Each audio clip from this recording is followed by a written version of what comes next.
वहाँ पर बिना किसी न्यायपालिका के निर्देश के, बिना किसी प्रशासनिक आदेश के बड़े पैमाने पर अराजक तत्वों ने जो तोड़फोड़ की थी, तत्कालीन सरकार ने संविधान की रक्षा के लिए, कानून की रक्षा के लिए, अमन चैन का कायम रखने के लिए उस समय जो गोली चलवाई थी वह सरकार का अपना कर्तव्य था।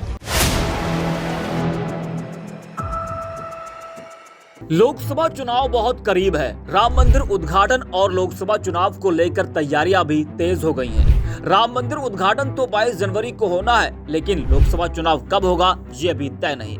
कयास लगाए जा रहे हैं कि 2.5 से 3 महीने के अंदर चुनाव हो सकते हैं, जिसको लेकर तैयारियां भी तेज हो गई हैं। तो इन सब के बीच कुछ राजनीतिक दलों के नेताओं के ऐसे बयान सामने आ रहे हैं जिसको लेकर विवाद पैदा हो जा रहा है। अपने विवादित बयानों से सियासत गरमाने वाले सपा महासचिव स्वामी प्रसाद मौर्य ने एक ऐसा बयान दिया है जिससे हंगामा हो गया है। वैसे स्वामी प्रसाद मौर्य हर रोज कोई न कोई ऐसा बयान दे ही देते हैं जिससे बवाल पैदा हो ही जाता है। कभी वो हिंदू धर्म को धोखा बताते हैं तो कभी वो देवी देवताओं को लेकर विवादित बयान देते हैं। वही इस बीच अब उन्होंने ऐसा बयान दिया है जिससे बवाल मच गया है। दरअसल स्वामी प्रसाद मौर्य ने कहा कि जिस समय कार सेवकों पर गोली चलवाने का आदेश जारी किया गया था, उस समय तत्कालीन सरकार अपने फर्ज को निभा रही थी, वह अपने कर्तव्य का पालन कर रही थी। वो कहते हैं कि जिस समय अयोध्या में राम मंदिर पर घटना घटी थी, वहां पर बिना किसी न्यायपालिका और प्रशासनिक के आदेश के बड़े पैमाने पर अराजक तत्वों ने तोड़फोड़ कर दी थी। इस पर तत्कालीन सरकार ने संविधान और कानून की रक्षा के लिए, अमन और चैन कायम करने के लिए गोलियां चलवाई थी। बता दें कि जब कार सेवकों पर गोलियां चलाई गई थी तो उस वक्त मुलायम सिंह यादव प्रदेश के मुख्यमंत्री थे। सुनिए स्वामी प्रसाद मौर्य ने क्या कुछ कहा है।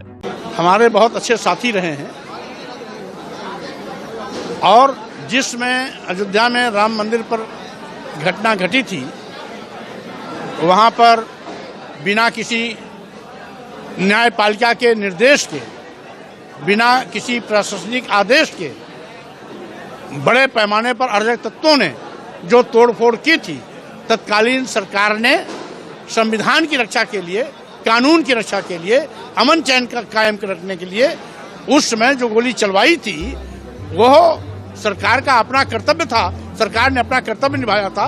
रही बात एसपी सिंह बघेल भी उस समय समाजवादी पार्टी में थे, जिस समय की वो बात कर रहे हैं वो भी समाजवादी पार्टी में थे जिस समय अयोध्या वाला प्रकरण चला था, इसलिए उनको तो नहीं बोलना चाहिए। तो सुना आपने स्वामी प्रसाद मौर्य को किस तरह से वो कह रहे हैं कि कार सेवकों पर गोलियां चलाना सही था। उनका ये बयान ऐसे समय में आया है जब अयोध्या में राम मंदिर का उद्घाटन होने जा रहा है और पूरे देश में इसकी भव्य तैयारी चल रही है। लोग बेसब्री से इंतजार कर रहे हैं। खुद सपा कार्यालय के बाहर भी होर्डिंग लगाई गई है जिसमें राम मंदिर अखिलेश यादव का फोटो लगा है और लिखा है कि आ रहे हैं हमारे आराध्य प्रभु श्री राम। तो एक तरफ समाजवादी पार्टी भी भगवान राम में अपनी श्रद्धा दिखा रही है, तो वहीं सपा नेता स्वामी प्रसाद मौर्य लोकसभा चुनाव से पहले समाजवादी पार्टी की लुटिया डुबोने में लगे हैं।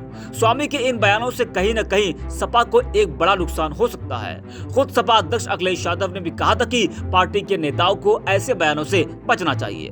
वही सपा सांसद डिंपल यादव ने भी कहा था कि स्वामी प्रसाद मौर्य जितने भी विवादित बयान देते हैं तो वो उनके अपने निजी विचार होते हैं। पार्टी का उनके बयानों से कोई लेना देना नहीं है, न ही पार्टी उनके ऐसे बयानों का समर्थन करती है। वहीं सपा नेता पवन पांडे ने भी कहा था कि बीजेपी स्वामी प्रसाद मौर्य को इस तरह के विवादित बयान देने के लिए प्रायोजित करती है ताकि सपा की छवि धूमिल होती रहे।